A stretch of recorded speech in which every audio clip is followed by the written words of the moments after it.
कभी हिमालय के घने वनों में एक हाथी रहता था। उसका शरीर चांदी की तरह चमकीला और सफेद था। उसकी आंखें हीरे की तरह चमकदार थीं। उसकी सूंड सुहागा लगे सोने के समान कांतिमय थी। उसके चारों पैर तो मानो लाख के बने हुए थे। वह 80,000 गजों का राजा भी था। वन में विचरण करते हुए एक दिन सीलवा ने एक व्यक्ति को विलाप करते हुए देखा। उसकी भंगिमाओं से यह स्पष्ट था कि वह उस निर्जन वन में अपना मार्ग भूल बैठा था। सीलवा को उस व्यक्ति की दशा पर दया आई। वह उसकी सहायता के लिए आगे बढ़ा, मगर व्यक्ति ने समझा कि हाथी उसे मारने आ रहा था। अतः वह दौड़ ढाकर भागने लगा। उसके भय को दूर करने के उद्देश्य से सीलवा बद्धी शालीनता से अपने स्थान पर खड़ा हो गया, जिससे भागता आदमी भी थम गया। सीलवा ने ज्यों ही पैर फिर आगे बढ़ाया, वह आदमी फिर भाग खड़ा हुआ, और जैसे ही सीलवा ने अपने पैर रोके, वह आदमी भी रुक गया। 3 बार जब सीलवा ने अपने उपक्रम को वैसे ही दोहराया तो भागते आदमी का भय भी भाग गया। वह समझ गया कि सीलवा कोई खतरनाक हाथी नहीं था। तब वह आदमी निर्भीक होकर अपने स्थान पर स्थिर हो गया। सीलवा ने तब उसके पास पहुंचाकर उसकी सहायता का प्रस्ताव रखा। आदमी ने तत्काल उसके प्रस्ताव को स्वीकार किया।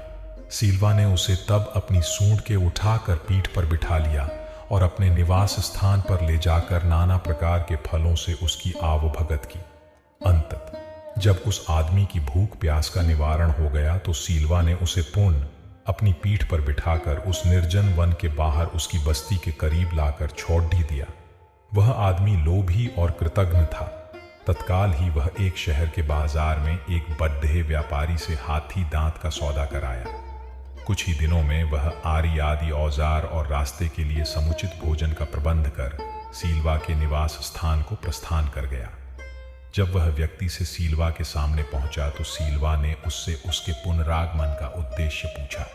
उस व्यक्ति ने तब अपनी निर्धनता दूर करने के लिए उसके दांतों की याचना की। उन दिनों सीलवा दान पारमी होने की साधना कर रहा था। अतः उसने उस आदमी की याचना को सहर्ष स्वीकार कर लिया तथा उसकी सहायता के लिए घुटनों पर बैठ गया ताकि वह उसके दांत काट सके। उस व्यक्ति ने शहर लौटकर सीलवा के दांतों को बेचा और उनकी भरपूर कीमत भी पाई, मगर प्राप्त धन से उसकी तृष्णा और भी बलवती हो गई। वह महीने भर में फिर सीलवा के पास पहुंचकर उसके शेष दांतों की याचना कर बैठा। सीलवा ने उस पुण्य अनुग्रहित किया। कुछ ही दिनों के बाद वह लोभी फिर से सीलवा के पास पहुंचा और उसके शेष दांतों को भी निकाल कर ले जाने की इच्छा जताई। दान परायण सीलवा ने उस व्यक्ति की इस याचना को भी सहर्ष स्वीकार कर लिया। फिर क्या था, क्षण भर में वह आदमी सीलवा के मसूड़ों को काट छेद कर उसके सारे दांत समूल निकाल कर और अपने गंतव्य को तत्काल प्रस्थान कर गया। खून से लथपथ दर्द से व्याकुल कराहता सीलवा फिर जीवित न रह सका और कुछ समय उपरांत दम तोड़ ढह गया। लौटता लोभी जब वन की सीमा भी नहीं पार कर पाया था, तभी धरती अचानक फट गई और वह आदमी काल के गाल में समा गया। तभी वहां वास करती हुई एक वृक्ष यक्षिणी ने यह गान गाया।